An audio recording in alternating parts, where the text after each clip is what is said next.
That's right. You're listening to another episode of the co-main event Mixed Martial Arts podcast. I'm Chad Dundas. That's Ben Folks. We're both longtime MMA journalists, and for the last 13 years, we've been meeting here every week to break down all the action in the wild, weird, and occasionally wonderful world of mixed martial arts. And Ben, the early days of the Paramount era started to take shape over the weekend as Dana White made an announcement during halftime of the Thanksgiving NFL game between the Kansas City Chiefs and the Dallas Cowboys that Justin Gaethje and Paddy Pimblett would fight for an interim lightweight title as the main event of UFC 324 on January 24th in Las Vegas. And the women's bantamweight super fight between Kayla Harrison and Amanda Nunes would be the co-main event. We also learned the men's featherweight title rematch between Alexander Volkanovski and Diego Lopez will headline UFC 325 on February 1st, plus a slew of other fight bookings, some of them interesting, some of them not. So kind of a big news week. And oh yeah, it's also UFC 323 going down on Saturday at T-Mobile Arena in Las Vegas. Merab Dvalishvili defending the men's bantamweight title against Peter Yan, and Alexander Pantoja defending the flyweight title against Joshua Van. Whoo, we got a lot to talk about this week, brother. And of particular interest, I think, to fans at large is the dawn of the Paramount era and exactly what we are going to get from the UFC as we transition to this new broadcast partner.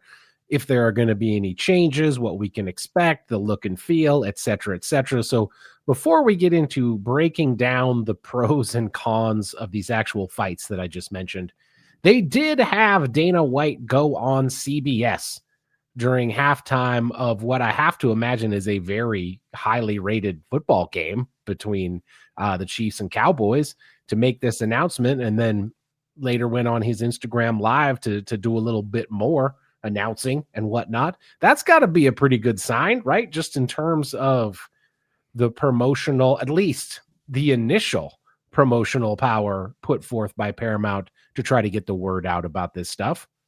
Yeah, in terms of just sheer visibility, it does seem like we're really putting our backs into it from Paramount, which is something that we had wondered about at various times during the Fox deal, maybe even at various times during the ESPN deal. Now, granted, we have talked in the past about how there's a rhythm to these kind of things for the UFC, that a lot of times everybody starts out real excited about this new broadcast partnership, and they don't always end very excited on either side. But I was not only encouraged to see, like you said, we're rolling this stuff out on what is a goddamn American institution, a Cowboys game on Thanksgiving Day. But also, you see the ad that we're doing where we're saying that these UFC fights, Chad, they're not just fights, they are cinema. And Paramount just happens to look around and be like, oh yeah, we've been in the movie business for quite some time. Let's grab some of these clips that we got laying around, some Gladiator shit, some other, action movie shit. Show how there's some rhyming action between what you might see on the silver screen and what you see at a UFC fight, and see if we can rope some people in. I thought that was pretty slick advertising, honestly, especially like when you're going to, like they ran that several times throughout the weekend. I saw it come up a bunch during NFL games throughout Thanksgiving weekend. And you're then catering to kind of Joe Q sports fan. You're showing them the action that you can see in the UFC and also putting it in some kind of perspective that it makes it feel big, makes it feel momentous. And I got to think that's at least going to get some people to give you a chance if they can get over the hurdle of signing up for Paramount Plus, because you are making all these announcements and doing all this high visibility stuff on the old school network, on CBS itself, right? What Paramount needs to do in order to make some of this enormous amount of money it has given the UFC back is convert some people into subscribers.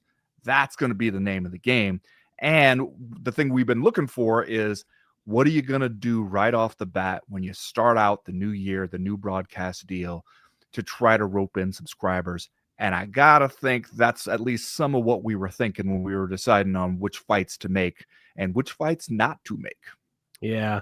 I mean, I guess it's a pretty savvy way to make the announcement. I think, as you mentioned, maybe a lot of the people who are sitting around watching the Chiefs and Cowboys on terrestrial television, if they're even watching the halftime show in between going to get a first or second helping of turkey and cranberry sauce, like at least some of those people are probably going to have to turn their hearing aids way up Well, and be like, guy. Paramount, what? So you're going to reach a lot of people. I think Thanksgiving is a good one to do it at the halftime. Like, I think you have a good chance of getting people that, there's people around in the house and they just have the TV on. The TV is just on. It's set to football. We're not fucking around with it. We're not channel surfing. We're not doing other stuff during the halftime show. Like, it's just sort of on, and we might not, be intentionally watching halftime show, but the messaging can kind of sink in there. Plus the commercials that we're running throughout all the games and everything. Like, I think you got a chance there of reaching some people and at least breaking the news to them. Hey, this is where you can watch this shit. This is what they got coming up. Stuff like that. The thing I wonder about though is, what is the UFC thinking? Are they thinking like, hey, it kind of doesn't matter what we put on. We're kind of just going for the UFC. The brand itself is the thing, because that has been the sales mode for the last few, like, decade plus, basically, of the UFC. And it has worked a lot on MMA fans. Are we at a point where it works on Joe Q sports fan?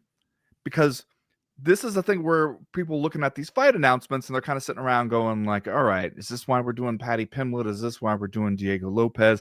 And I gotta think of those people who are just keeping the TV on. They don't know who these fucking guys are anyway. Yeah. So you are really selling them the UFC brand at that point. Yeah, and that would be, as you said, very much in keeping with what we've been doing this whole time, essentially. And look, man, I can't take nothing away from the advertisement being on the Thanksgiving Day football game. That's a great launch pad, I think. That's about as good as you can do for CBS and Paramount launching your brand behind their paywall on their streaming service. Just as you mentioned, this stuff so far has followed a pattern. And that's like coming in with the bang, going out with, oh, yeah, by the way, the last show on your service will be Brandon Royval and Manel Cape. And then there's not going to be any fights for 6 weeks. Right? Like that's kind of how we back out of these broadcast deals after we go in. Comes in like a lion, comes out like a lamb, I guess you might say. As to exactly what we're doing with these specific fight bookings, obviously there's kind of a lot to unpack, but before we get into that, Ben, I have two important updates about the CME's representation at the Arlington Tap House out there in Gladstone, Oregon. Okay, the Arlington Tap House in Gladstone, Oregon, that's in the Portland metro area, if I'm not mistaken. It absolutely is. And a couple weeks ago, our guy Josh let us know that he was going to be bringing some people from his gym down there to watch the fights. And it sounds like he did that. And it sounds like it was awesome. So shout out to Josh and his crew for showing up and showing the folks at the Arlington Tap House exactly how the CME rolls. Hell yeah. Hell yeah. I thought you said that there were two updates. Yes, the second update is that the Arlington Tap House sent us some rad merch. Look at me. I'm wearing it. Look, I'm wearing the t-shirt. I got the t-shirt on. I got the Arlington Tap House bottle opener so I can pop my bottles. I'd be popping bottles over here, Ben. I got the Arlington Tap House bottle opener. I got the Arlington Tap House tumbler over here that I'm sipping my water out of today. So it just goes to show that I guess our guy Ray, an MMA fan and a longtime CME listener, and the rest of the gang over there at the Arlington Tap House are good people. It's the perfect place to head down and watch UFC 323 this weekend, or any other sporting event you want to see. They got all kinds of drinks, food trucks. Did I mention they're showing UFC 323 on their TVs? And don't forget, if you wear some CME merchandise down there, they'll give you your first beer for half price. That is, of course, the Arlington Tap House at 140 West Arlington Street, Gladstone, Oregon, in the Portland metro area. For more information, check them out online at www.140warlington.com.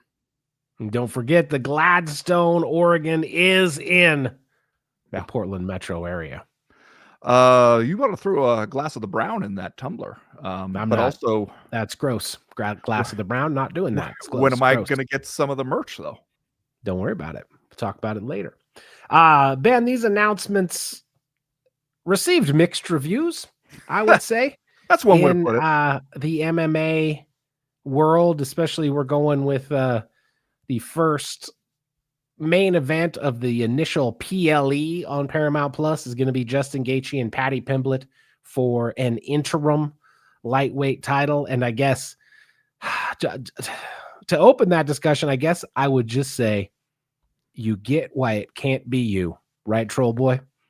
Because not only are we doing an interim title fight here with Ilia Topuria making his announcement that he's going through some personal stuff and he's going to be out for a while, but we're not going to put the number one contender in it. We just essentially had Arman Tsarukyan solidify himself as the number one contender at 155 pounds, beating the bricks off Dan Hooker a week or two ago. Now, next thing, we're going to announce an interim lightweight title fight, but Troll Boy ain't nowhere to be found. Which makes you go, why the fuck did we do that? Why did we even have that fight? If the guy who wins and ends up number one ranked in the division as a result of the win, we don't give him the interim title fight. Especially because if you're saying, hey, we want him ready for when Ilia Topuria comes back, he has said, it won't be the early part of 2026, dealing with some personal issues that he kept saying he would like to see resolved, which, okay, that seems like maybe we're going to be waiting a little bit of time for him to come back and feel like he's ready to get back in a training camp. But if you're holding Arman Tsarukyan out for what, like 6 months or something like that, you want him ready when we're doing when the lightweight champ is ready to return, then I would turn around and ask, well, then what the fuck is the interim title supposed to mean? What is the interim? Because you would think, unless we're going to get back into another Tom Aspinall situation, you would think whoever wins the interim title would be the guy who's first in line for the actual champion when he's ready to come back. Well, don't you think that means that that Tsarukyan's in for a long wait, right? Because it doesn't seem, but he's not in this fight, and we don't know when Ilia Topuria will be back, and it doesn't seem like he'll be in the next fight.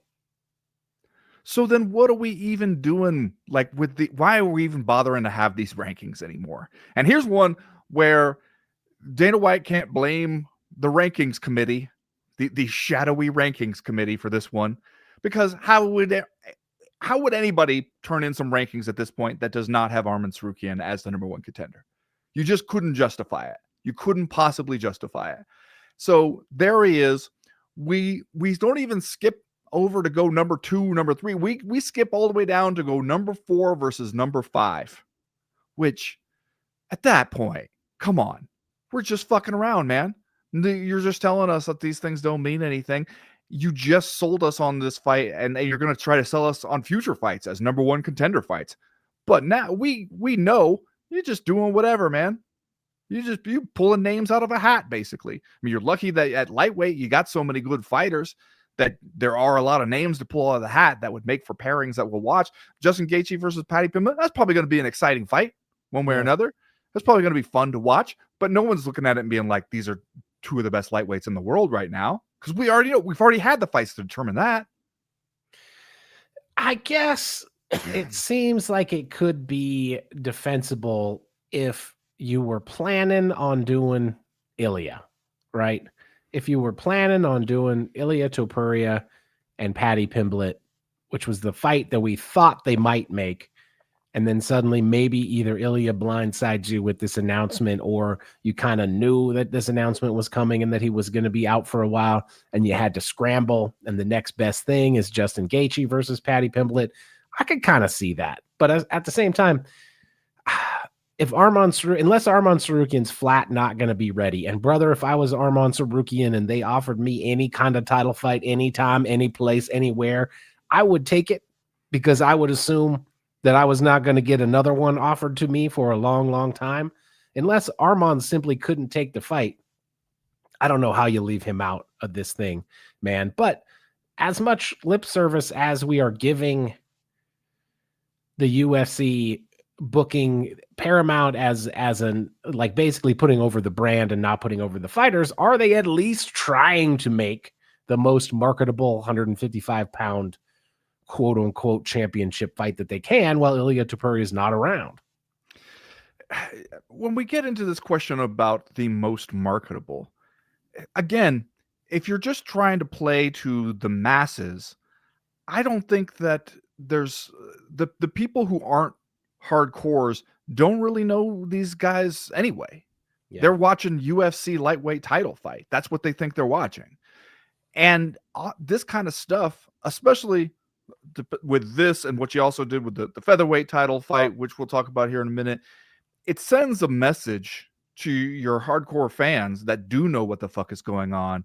Like, hey, we're not even really doing that shit anymore. Especially because everybody's going to be looking at you at the start of this Paramount deal to be like, what's it going to be like? Is it going to change?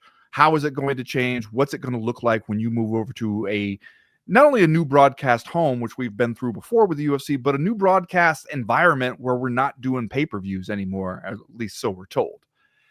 And when the first big announcements you make are both big title fights where it seems like this don't make no goddamn sense. Like, the reaction I saw from fans, when you say mixed, I heard befuddled outrage from most fans, where they're just like, what are we even doing? Why are we having these fights? Why are we putting the numbers next to guys' names? If it doesn't matter, if you're just going to say like, all right, we like this guy, going to throw him back in there, have another fight over a shiny belt, and maybe it means something, maybe it doesn't. Like, that, to me, I think a lot of fans are going, well, I don't feel super enthusiastic or super optimistic that the Paramount situation is going to change everything for the better. It makes them think that you're just going like, well, fuck it. You know, it's the thing I keep hearing people say is, it's like any hint that the UFC is a meritocracy is now completely out the window. Yeah. I mean, the one that comes out of left field is Volkanovski and Lopez, right? Right. As much as we love the Fallout Boy, like, you can kind of defend Justin Gaethje and Patty Pimblett for the reasons that I just talked about. Like, are you trying to make a halfway presentable, promotable fight, and Ilia Topuria kind of took a break on you when you probably thought you were going to lead off the Paramount era with him? Diego Lopez and Alexander Volkanovski don't make no sense. No, Alexander Volkanovski hasn't fought since the last time they fought. Diego Lopez has one win over John Silva, and it was a nice one. It was impressive, but at the same time, you got other dudes, man. You got other dudes hanging around that could be in that fight. And aside from kids in the pit at the Warped Tour, I don't know who was calling for the Fallout Boy to get an immediate rematch, man. It doesn't make any sense. Yeah, I mean, especially for Volkanovski, a guy who in his first reign as featherweight champion had to just keep fighting Max Holloway over and over again, and was even making jokes by the end of, do we have to keep doing these until he wins one? And now you're back in the same situation with Diego Lopez, and he was saying, he thought Lerone Murphy, Movsar Evloev, that these guys had good claims to a title shot, and he said the UFC really wanted Diego Lopez, which makes you wonder why. Are they thinking like, all right, Diego Lopez works for us in multiple markets, Mexico or Brazil, depending on where we need to pitch him. Diego Lopez, fun, exciting style. He, in this first fight with Volkanovski, really had essentially one really good moment, and the rest of the fight was kind of one-way traffic. It was 49-46 on two of the scorecards, 48-47 on another one, but there was no real doubt that Alexander Volkanovski had won that fight. And so to just sort of run it back that quickly, it just sort of seems like you want Diego Lopez to win, and you're just trying to put him back in there, even over really deserving fresh contenders. Yeah. That's the part that just gets confusing, especially because clearly Volkanovski wasn't the holdup. It wasn't Volkanovski saying, I'm not going to fight these guys. He was like, I thought that those guys deserve it. And it's the UFC pushing for Diego Lopez. And I don't know. That's the one where I go like, are we angling so much for just like, here's what we think will bring in a few extra viewers? Because at a certain point, you're kind of alienating the fan base who actually is paying attention to this shit. And you're going to get to a point where you're doing some of these fights. You're telling us about the rankings. The commentators are going to get on there and be like, this is number 2 versus number 3. Let's see who's going to end up as number 1 contender. Like that kind of shit. And the rest of us are going to remember that it might not fucking matter at all. Yeah. You might just pluck somebody else out of there just because you think, maybe he turns a few extra subscribers into Paramount Plus signups. I don't know. Remember, you're listening to the Co-Main Event podcast proper. This show drops every Tuesday afternoon for free in your timelines and your podcast libraries. But if you want even more of the Co-Main Event, you can find Ben Folks and myself all week over on Patreon. Hit us up at patreon.com/co-main event and get loads of extra audio and video content, as well as access to our official Discord message board where they're talking about fights and a lot of other stuff literally all the time. We'd love to have you. Head over to patreon.com/co-main event and join the team.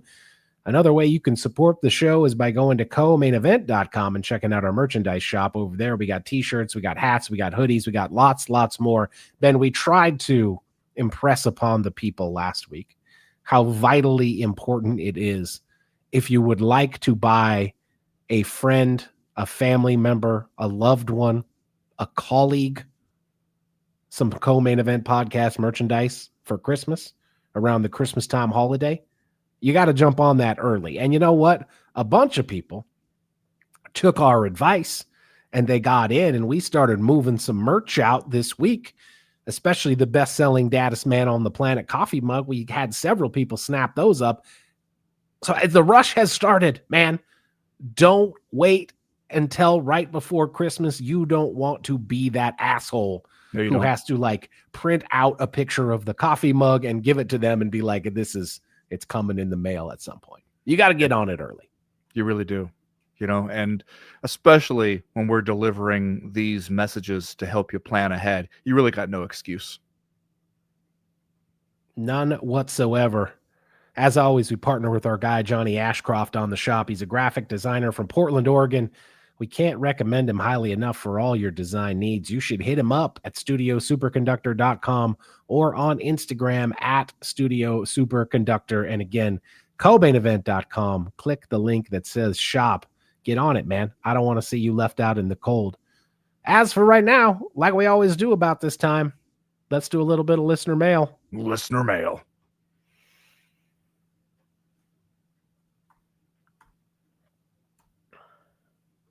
All right, Ben, this one plays a little bit into what we were just talking about. It came to us from Jeremy Martin, who wrote in to say, Lerone Murphy is taking the news he got passed over for a title shot pretty hard.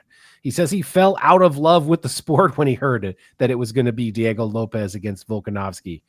It doesn't sound like he's retiring or anything, but shit, is the UFC running the risk of alienating their own athletes as well as fans with this stuff? I mean, I feel like you hear athletes kind of murmur about this and or say it on their podcast. The people that you really hear it from as ever are the former athletes who are willing to come out and say like, yeah, this is weird and horse shit. But here you got Lerone Murphy, who himself very much should be in the mix for one of these title shots. And to say that it made you fall out of love with the sport is maybe a little bit of a red flag if you're the UFC. Yeah, but you could also see it from his perspective, right? To where you're fighting your way up the ranks. You're doing all the shit they tell you to do. You get there in a good position and they act like you're invisible. And you Absolutely. go, what the fuck have I been doing? The thing is, I don't think the UFC ever even thinks about the risk of alienating fighters. I think they might occasionally spare a thought for alienating fans. A little bit. But fighters, first of all, they go, you're under contract. Where the fuck you gonna go? You can't go anywhere. And even if you did decide, like, hey, you don't want to re-sign because you don't like the way we do business, what are you gonna do? You're gonna go to PFL? We're not worried about that. Go on. We've seen they'll let big stars like Francis Ngannou walk away. So they also, I think, are like, all right, what? You fall out of love with the sport? Give it 6 months on the couch of no money coming in. You'll take the next fight we offer. I don't think they worry about that shit at all. They feel like they got these guys. What the hell else are they going to do? They're not going to go become an architect anytime soon. These guys are going to be here when we need them. And if they're not, there's 5 motherfuckers who look just like them who will. So, yeah, I mean, it's sad to hear that stuff. You got to empathize with it. Here's the thing.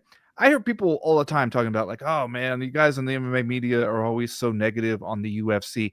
Maybe it's because we actually give a shit about these fighters who are the sport. The UFC is the brand, but without the fighters, you don't have shit. Nobody is turning up on Saturday night to watch Dana White shout. That is not what this sport is. The sport is the fighters. They are the lifeblood of this sport. And if you like this sport, you should realize that it's because of the people who are going in there and bleeding and sacrificing and putting on the actual show of the sport. And yet there are so many fans who've just been conditioned somehow to think that, like, they need to stand up for the UFC. The UFC is the one that they should really be behind. And it's kind of like the UFC and the fans versus the fighters at times, which is fucking weird, man. You don't see that dynamic in other major sports. So I would think that the fans, even if beyond just like, here are the fights that I want to see, here are the fights that make sense for us to get, beyond that, if you care about this sport, you should kind of want to see the fighters get the shit that they've earned.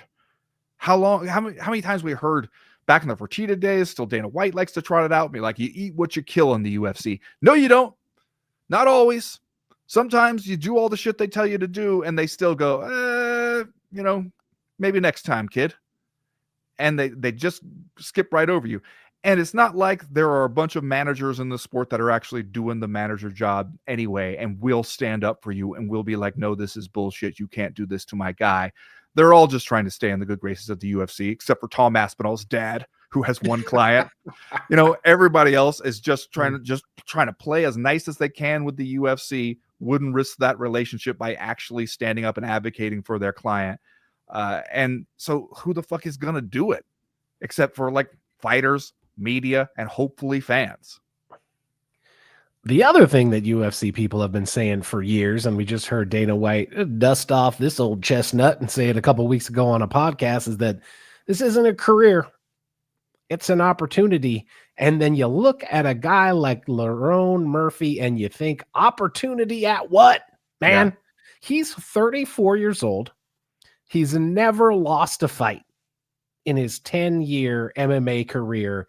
The only fight that he didn't win was the split draw to Zubaira Tukhugov in his UFC debut at UFC 242. Since then, he's won 9 in a row.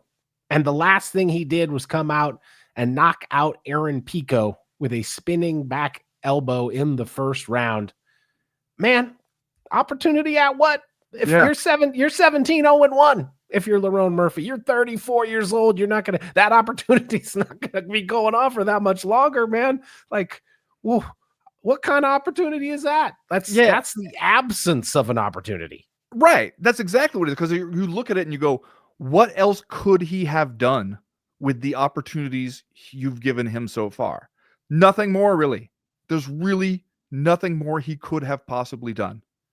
And still, you just go, no. Instead, we're going to do this other fight that people don't even really want to see again right now. I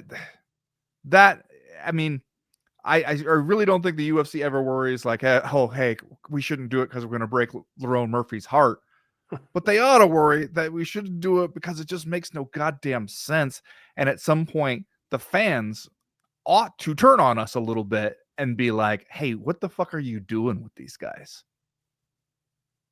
Next question this week comes to us from Donkey Dave, who writes in to say, Boys, the fine people over at Boxing Scene are reporting that Ronda Rousey, yes, that Ronda Rousey, is negotiating to box, yes, box, Katie Taylor on Netflix in 2026. Please make it stop. Stop the madness. But also, I mean, hashtag would watch, am I right? Did you hear Kayla Harrison's response to this when Ariel kind of broke the news to her on his show yesterday, where he was like, did you hear this report that maybe Ronda Rousey is in discussions to box Katie Taylor? And the first thing Kayla Harrison said was, stop it. Followed by, no. And I was like, yeah, Kayla, that's about how I felt too. I had the exact same reaction. I mean, first of all, in negotiations, in talks to, that could mean a lot of things, right? We've been through this before. That could mean somebody came to her and was like, hey, what would it take? And she was like, $1 billion. And they're like, let's discuss other numbers. And maybe that's where they are right now. Who knows how far along any such negotiations are.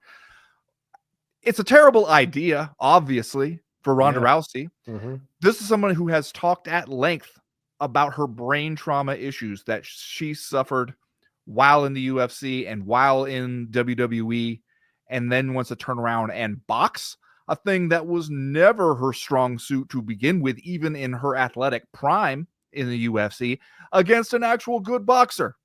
I mean, I know that's all the rage these days is boxer versus non-boxer, but still, just from like stepping back to look at the big picture, person with brain trauma who don't know how to fucking box against person who really does know how to fucking box sounds like a recipe for disaster. And it also seems like everything we've heard from Ronda recently has been like, no, I don't really want to do this shit anymore. I don't need the money. Like, my first question was, do we lose all the money somehow?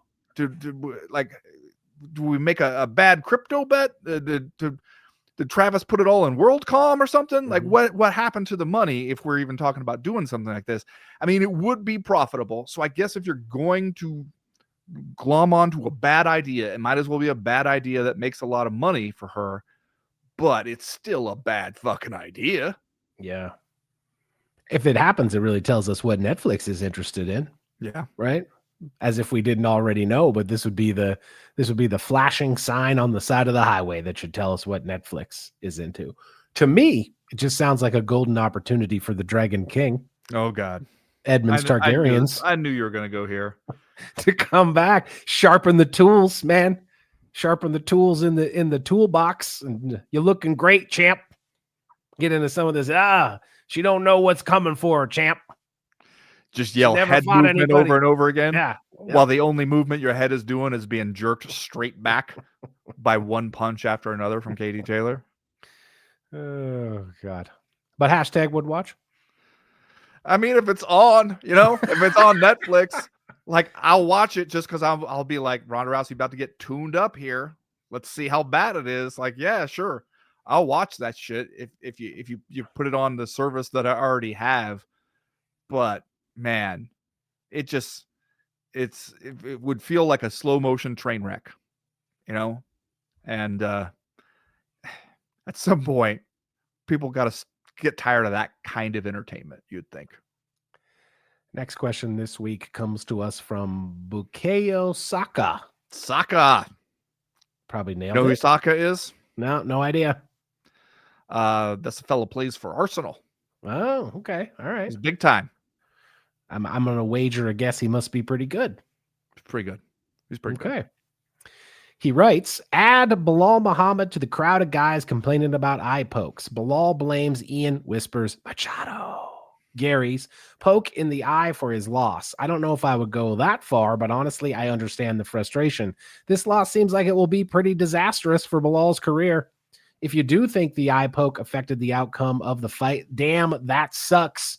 What do you guys think? I mean, I feel like you got a real point here. Again, I don't know if the eye poke affected the outcome of this fight. Nah, it didn't. That's for sure. It didn't help.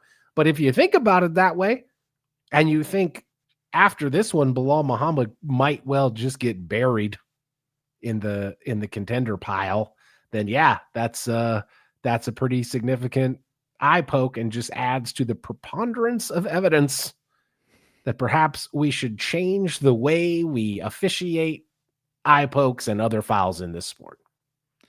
Yeah, especially because that was a pretty close fight. And so you don't have to go that far to tell me, convince me that getting poked in the eye in a close fight might have been the thing that helped make the difference. I could see how that might be the case. I could also see how a lot of people, just because of how a lot of fans are already inclined to view Bilal Muhammad, that there's not going to be a ton of sympathy for him. People liked Tom Aspinall, and there's not very much sympathy for him, including from the UFC goddamn president. So if Bilal Muhammad, a guy who people are already kind of inclined to be a dick to, up to and including his brief title run, something like this, he comes out and he can say, like, yeah, that eye poke is the thing that made the difference in that close fight. He could even be right. He could even have a good point about it. And it doesn't mean that it's going to help anything in the court of public opinion, you know? Next question this week comes to us from Rachel Riley, who writes in to say Yuri Prochazka is English TV presenter, I believe. Oh, really? Okay. Yeah. Probably a lot of Rachel Rileys out there. That could be, yeah. Yeah. This could be Rachel Riley from Des Moines, for all we know. Yuri Prochazka. We have a fan over there in the British TV presenting world. I'd love to think that. We heard from Saka, so it might as well. Yeah. Why not Rachel Riley? Who knows? Big in the UK is what I'm hearing. Yeah. From Rachel Riley, she writes, Yuri Prochazka is going to become a father and naturally announced the news in classic Weirdsmobile fashion. Congrats to Yuri and congrats to his, in parentheses, wife, who I think we could all agree must be a motherfucking saint. Well, at the very least, she's got to be a pretty chill lady, don't you think? Yeah. She can't be the kind of person that's really like tense or on edge or needs everything to be a certain kind of way. She got to be a kind of roll with the punches, go with the flow kind of lady in life. She can't be like, if you're the kind of person who's going to be like, hey, the throw pillows, they are decorative only. Don't be laying on the pillows. Don't be putting your feet on the coffee table. You know, the dishwasher needs to be loaded exactly this way. Then a marriage to Yuri P or a long-term relationship and co-parenting situation with Yuri P is probably not going to work out great for you, because that's a man who dances to the beat of his own drum, Chad. Yeah. I put the tweets in here. You got Yuri holding the ultrasound in a photo that he posted on social media. It's basically like a fight poster. It reminds me of the pose that Chris Lieben used to do. Yeah. When like one hand is up by the camera and the other one is cocked back by his chin, and Yuri's doing that pose, but he's holding the ultrasound card, like a little picture of the ultrasound. And then there is also one where he and I assume his lady are standing here out in the front yard with the Christmas lights going. They got a cozy bonfire, and Yuri's just holding up one fist in triumph that he has managed to procreate. Yes, and he's saying that next year we will be 3. That's the way he put it, which I thought was charming and touching, actually. I'll say this. I mentioned this on Twitter, but imagine a situation 20 years or so from now, college-age kids sitting around, maybe a dorm room, maybe somebody's studio apartment somewhere. We're trading stories about our dad. Somebody being like, my dad, he's wacky, man. He'll go out there and shovel snow in shorts. Somebody else would be like, oh, no, that ain't nothing, you know. You should see my dad dance when Jimmy Buffett comes on. You know, the big fella, he don't care. He's a real iconoclast kind of guy. And Yuri P's kid is sitting over there just nodding along and being like, you motherfuckers don't know anything. You never met my dad. Mm-hmm. You think your dad is a charming Weirdsmobile? You got no idea. My dad swam 50 yards under the ice just because he really wanted to. He really wanted to. Last question this week comes to us from Dan Alexander, who writes, with nothing much happening in the world of Punchy Punch, I thought I'd send you two lovely gentlemen a question. Is Amanda Nunes making a mistake coming back? Please discourse. We will do that. Talk about this fight against Kayla Harrison, some of these other fights that were booked. over the weekend, and then look ahead a little bit to Merab and Petr Yan. We'll do that right after this.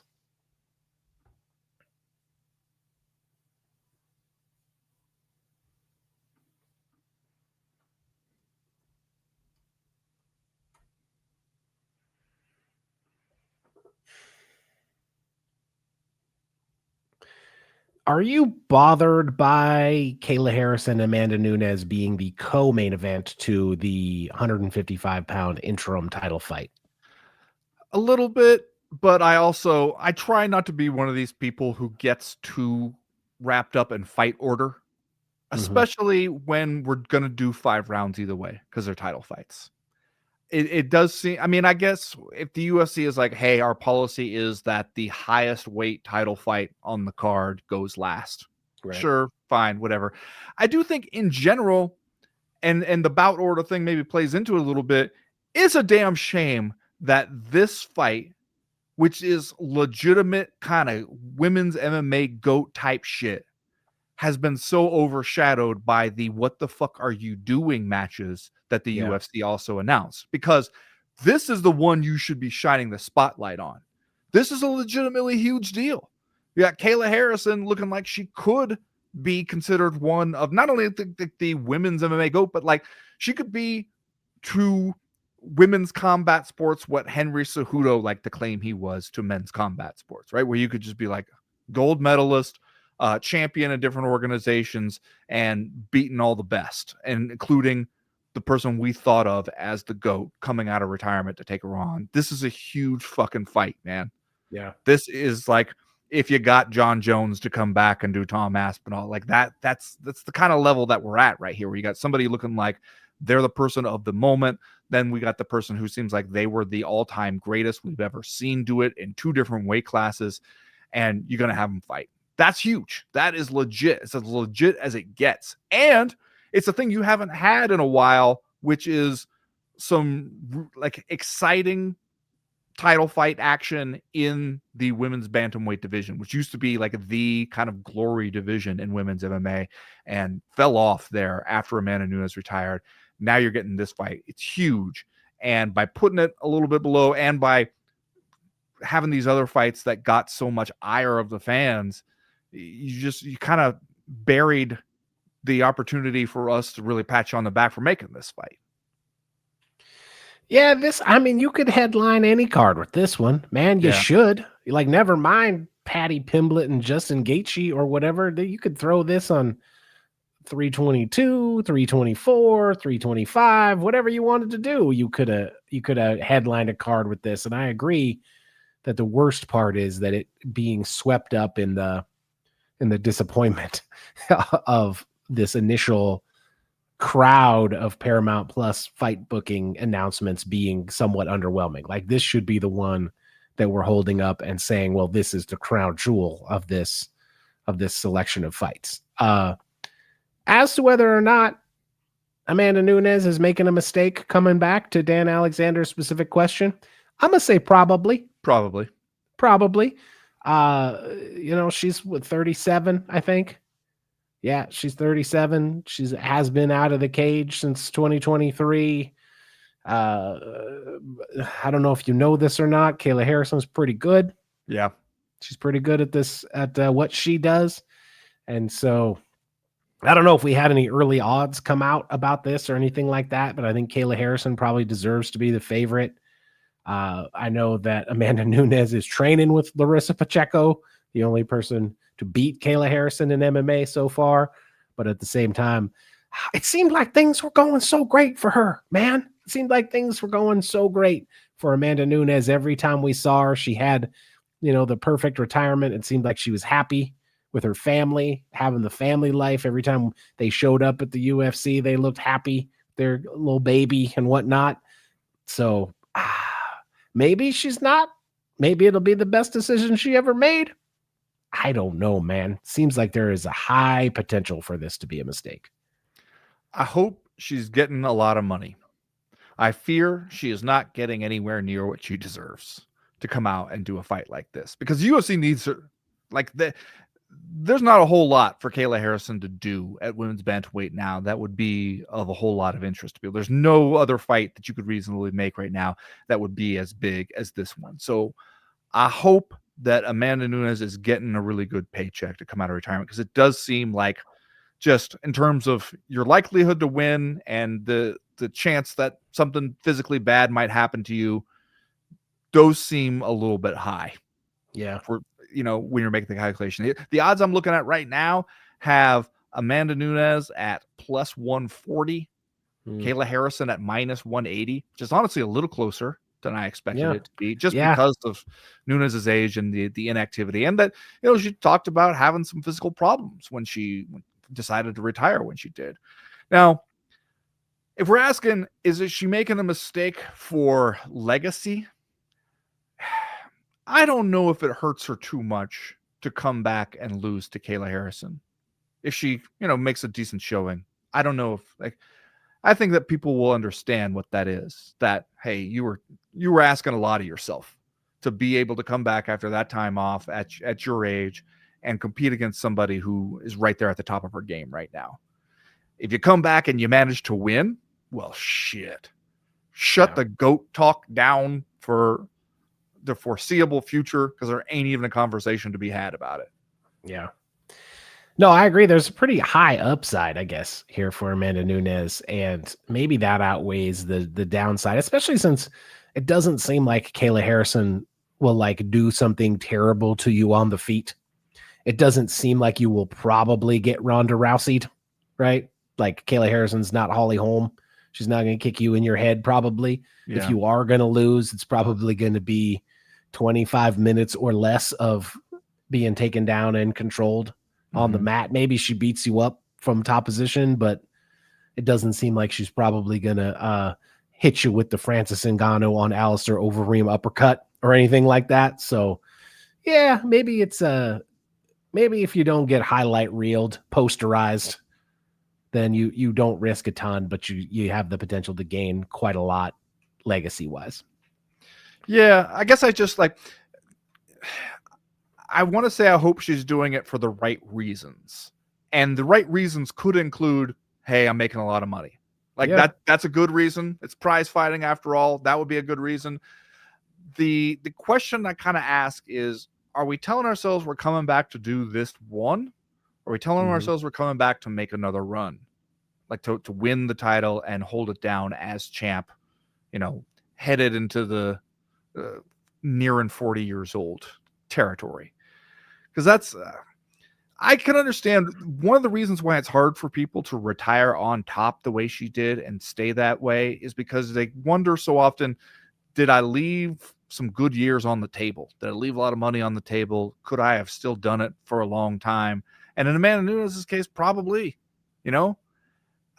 It just seems like, did you just get to a point where you went, I don't know who I am without this. I don't know. My life seems boring without this in it. Because the thing that fighters have to realize about when that's your reason for coming out is you are going to have to face that eventually, one way or another. You can't run from that one forever. Yeah. I hope that there's more to it than that, because I've always liked Amanda Nunes, and I really thought she had an amazing career and great retirement. So I guess I hope that it's not a struggle to find peace with that decision. Yeah. What do you think about your boy Waldo? Your boy Waldo's trying to fight his way out of the Class B heavyweight division into the Class A heavyweight division, taking another pretty quick turnaround. And I mean, if you get by Derek Lewis, you're in. I think Derek Lewis is standing at the door. He's standing at the door, and he will either open it for you or he will slam it in your face. I mean, here's why I must ask. Is he, though? Is Derek Lewis the guy you beat to get into that other version of the heavyweight division? Because Derek Lewis is ranked below Waldo Cortez Acosta right now. I mean, again, we've already established earlier on in the show that the rankings don't mean shit to the UFC, but Derek Lewis has been the kind of guy for the last few years where we don't even know, he don't even really know if he really wants to be doing this and for how much longer. he'll lose some here and there. He'll win some, but it doesn't seem like a win over Derek Lewis necessarily proves you are elite. It does prove like it's the kind of fight that gets people's attention because we know who the fuck Derek Lewis is. We know what kind of fight he usually delivers. We get excited to watch him fight. So we're paying attention when you have a Derek Lewis fight. And if you win that one, then, you have our attention. I don't know necessarily, though, if it's the one that makes us go, all right, you're up there in the conversation. It's Tom Aspinall, Cyril Gahn, and you, baby. Just because you beat Derek Lewis. Who else is it going to be? I think it is not because of Derek Lewis's recent competitiveness that it would be a make or break fight for you. As I said, as you said, he's won a few, he's lost a few, he's turned back a couple of potential heavyweight contenders as of late. But if you're Waldo Cortez Acosta, man, you fought 5 times. You fought 5 times in 2025 and you went 4-1, which is pretty good. And if you come out there and knock out in impressive fashion, you got to do it in impressive fashion, right? If it's a 3-round other kind of heavyweight fight win over Derek Lewis, then it might not do a ton for you. But if you manage to do something impressive against the Black Beast, I think that gives you as good an argument as anyone else to get into that list. It can't just be Tom Aspinall, John Jones, and Cyril Gahn forever, And who else is going to be? Volkov, Pavlovich, Curtis Blades? At least Waldo Cortez Acosta would have a little bit of sizzle. The burner would be turned on under him, maybe on low, but you'd still have a little sizzle, more than those other guys for sure. Yeah. And especially, we shouldn't even be including John Jones in that conversation at this point. Man's over there shooting RPGs with dictators, monetizing the amazing brand he's built. So what the fuck? You had to know Sean O'Malley was going to make Yadong jokes. I sent this one to you because I was just like, you know what? This is in character. They're making it too easy for him. It's pretty much, it's a layup, but he sinks it. Yeah. It's not. Especially, here's what I like about Sean O'Malley's Yadong joke, which I will read for you presently. I sent it to Chad Dundas right away. You seemed not terribly impressed. You sent me the emoji, the just like two expressionless eyes, flatline mouth emoji, and I was expecting a little more, but okay. Sean O'Malley posts the fight poster that shows O'Malley versus Song Yadong, and just the simple message: I don't beat my dong, but I will beat Yadong. Which, here's what I like about it. It's multi-layered. He's making a Yadong joke, which that right there, low-hanging fruit. Everybody's going to do that. Feels a little bit done at this point. But he's also working in some of his own Sean O'Malley lore in talking about how he's stopped masturbating, right? To get ready for a fight. So he's playing on that, working in Yadong. Like there's a couple levels going on there. If you want something better than this from MMA matchmaking Twitter jokes, you're in the wrong shop. This sport is going to let you down because I think this is about as good as you can do it in this situation. Can I confess I don't totally know what that emoji means? It means, I think, like unimpressed. Yeah. Does it mean what I don't think find it it means? funny. I just kind of like, like just deadpan staring back at you. Like I see that emoji as looking the most like how my face actually looks most of the time. That's true. That is accurate. I mean, if we're looking at what your face actually looks like, that's you when you think you're smiling for a picture. Yeah. I'm just saying it just seems unimpressed to me. That's how or just bruh. This is sort of like that. I hope I'm using it correctly. I was expecting, when I sent that to you, I was expecting to hear a little bit of like a begrudging appreciation, a begrudging respect for what Sean O'Malley had done there. And I was like, man, does Chad have higher expectations than I do for Sean O'Malley? Or is he just like a tougher audience? Maybe I hadn't thought enough about it at the time. he won't beat his dong. I know. Yeah, no, I get it. He's doing two things at once, which is and the word count is pretty low. Like it's an efficient joke, you know? yeah, no, you're right. It's an efficient joke. That's you got that right. Everybody expects Merab to beat up Petr Yan, I think, this Have weekend. you seen the odds on this one? No. Merab, I was just looking at it and I was just like, okay, obviously Merab going to be the favorite against the guy that he's already beaten, the guy that, Merab's kind of on a tear anyway. So Merab is going off as high as minus 500, a 5-1 favorite. I see Petr Yan as high as plus 350. And I'm like, Petr Yan is pretty good, Style-wise, I still think Merab is a problem for him and just about everybody fucking else until Merab finally gets old and slows down at least a little bit. It seems like he's going to be a problem for people, or until maybe the work rate catches up with him. Petr Yan, though, is pretty good. I'm not saying that I like Petr Yan's chances in this one, but shit, man. 5-1. Those are long odds against a battle-tested former champ in Petr Yan. Yeah. Yeah. I mean, that seems about right. Honestly, like we all expect Merab to win, but at the same time, this will be Merab's fourth fight in under a year. So we've seen champs do this before. Like almost fast forward themselves through their title reign, that they just keep coming back for more. And eventually, you're fighting the best guys out there. You're walking a razor's edge on this thing all the time. If you're one of these guys who fights all the time or as much as you can, and you're the champion, we've seen it wear guys down, and we've seen them lose perhaps unexpectedly. Now, I don't know. It seems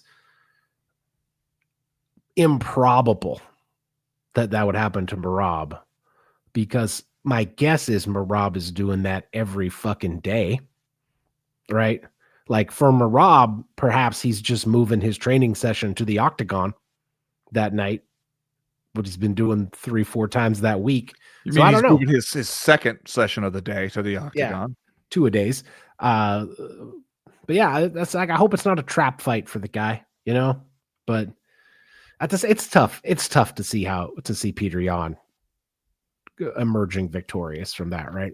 I will say this. If you hear me talking this way about Petr Yan's chances and saying that I don't think he's going to beat Merab, and then you look later this week at the uncrowned staff picks and you happen to see that I did end up picking Petr Yan, please know that it's because I'm in fucking last place. This is the last pay-per-view of the year, last event that we're doing picks for. I'm down two to New York Rick here. He's 34-24 on the year. I'm 32-26. I got to pick up a couple spots, and I'm not going to do it just going straight chalk. I'm not going to do it making the same picks as everybody else. I got to gain some ground somehow. I got to take some swings. So if you see me out there in these streets picking Petr Yan, no, you didn't. Mind your business. So wait a second. Are you pre-apologizing? Are you being like, well, I don't actually think he's going to win, but I have to pick him for positional reasons? I gotta take some chances. I just want people to know what's going on. I don't want them to think I'm double talking them. That I'm out here saying Petr Yan ain't gonna get it done, and then they see me picking Petr Yan. Know what this is about. This is me trying a desperate Hail Mary at the end of the fucking year. I mean, I know you got to do it. You got to take the position that's gonna if it happens, close the gap for you. Just, I would like to hear a little conviction. I don't have it. I do not have it, but I'm gonna try it anyway. Joshua Van, hot kid on the block, up and coming guy, fought 4 times in 2024. This will be his 4th fight since March of 2025. So another guy who's putting together kind of a blistering pace. And frankly, at this point, Pantoja needs a foil, right? Pantoja kind of needs somebody like Josh Van that maybe we will look at and be like, ooh, this guy's shiny. This guy's sparkly. He's doing good things. because Pantoja has frankly been so damn dominant that you gotta get our attention with something, and it seems like Josh Van is the one people wanted, and so here we go. Yeah, I mean, kind of. It seems like the best reason to think that Pantoja might lose is because shit, he's got to lose sometime. He's got to show up some night. He's due. You're saying he's due, and just not have it, And this time, fighting a tough opponent. That's because this is me, the one I couldn't talk myself into. Well, that when I did end up. I mean, hey man, if we're throwing the kitchen sink out here trying to take down New York Rick, let's go. But if you just fuck up and lose some that should have been easy picks, then you're not doing yourself any favors. I did end up taking Pantoja here. I also, when it came to Henry Cejudo and Peyton Talbot, I was like, well, come on. Henry Cejudo's heart is with the duplexes he's developing. He is not about this shit anymore. We want to take some swings, but we don't want to be out here looking like a fucking idiot. That's okay, what I'm saying. I hear you. What do we got odds wise on this one? On Pantoja? Yeah. Minus 265. Joshua Van going off at about plus 200. Okay. So you could talk yourself into the much longer long shot. Yeah. Well, just because I don't think anybody else will. So it doesn't do me any good if I take, an underdog pick, but other people are taking him. Because look, New York Rick is in second to last. He's not super happy with his position. He's trying to slide up the ranks here at the end of the year too. I don't think he's just playing not to lose. Who's in the lead? I think Drake was in the lead the last time I looked at it. He's been in the lead for a while. Yeah, Drake's kind of running away with it, honestly. He's 40-18 on the year. Connor's at 37-21, as is the man in the hat, Chuck Mindenhall. And then it's the bottom of the pool here. It's our editor, Sean Alshadi, is 35-23, as is the big homie Pizzy Carroll. And then it's me and New York Rick down there below that. Okay, so you're trying not to finish in the cellar. That's all I'm trying to do. I'm trying to just climb up a little bit. I'm playing for the championship of not last. That's what I am doing. I thought we were going for the title. I thought we were trying to hang the banner, trying to sneak in front of New York Rick and get our nose across the finish line before he did. No, that's out of the question. That is absolutely out of the question. Even if I'm not gonna catch Drake Riggs at this point. I've made my peace with that. I don't care now. I thought we were talking main event shit. I didn't know we were trying not to get relegated. Yeah. Hey, some years that's a success. Obviously, there's been a lot of betting scandals this year. I can't rule out that there's been some rule out that shit. Every guy in front of you is in on some kind of scheme. It's been a weird year. There's been a lot of there's been some questionable betting activity. So am I saying they were in on it?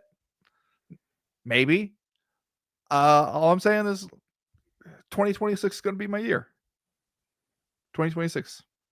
Big year. Well, I can't wait to get the update next week. Find out how we did. Find out if it was last or second to last, which Pizza might fuck up. I might get in front of Pizza too. Who knows? Do I have to pretend like I'm your wrestling dad and be like, is this what we did, Ben? Are we happy with this? How we're trying not to finish last? Instead of being my wrestling dad, why don't you be my wrestling manager and be like, this man is the real deal, people? No, I'd be out here saying you got cheated. Yes, exactly. All right, that's where we're going to leave you, I guess. Thanks, everybody, for listening. We are over at the Patreon page all week long, patreon.com/co-main event. Check us over there. We appreciate the support. As for right now, we are done. We are through. We are out. Speaking of pro wrestling managers, tell me you saw Paul Heyman push that kid at Survivor Series. No? What? Paul Heyman walking out there with Logan Paul, and a kid tries to run up on him, thinking, I don't know what, you're going to get a selfie with Paul Heyman or something? He's Paul fucking Heyman. He's staying in character. He shoves that kid out of his way and keeps walking, doesn't break stride. And I'm going, hell yeah, that's a guy who cares about the business. That's a guy Wait, maintaining kayfabe. does the kid come over the rail? Is the kid like in the He's- performance area? I mean, I don't know about I think we're on our way out of the arena maybe, but it's like the kid is definitely, he's not supposed to be there. And you know what? Paul Heyman is old school. We're not going to be standing here signing autographs, kissing babies, taking pictures with you. Get out of the way, kid. You can just almost hear him saying it. And I was just like, that's what I'm talking about. Well, if the I kid love it. if the kid was out there in the performance area, he's lucky all he got was pushed. Where's this kid's parents? That's Exactly. what I want to know. Kids' parents. Well, kids today.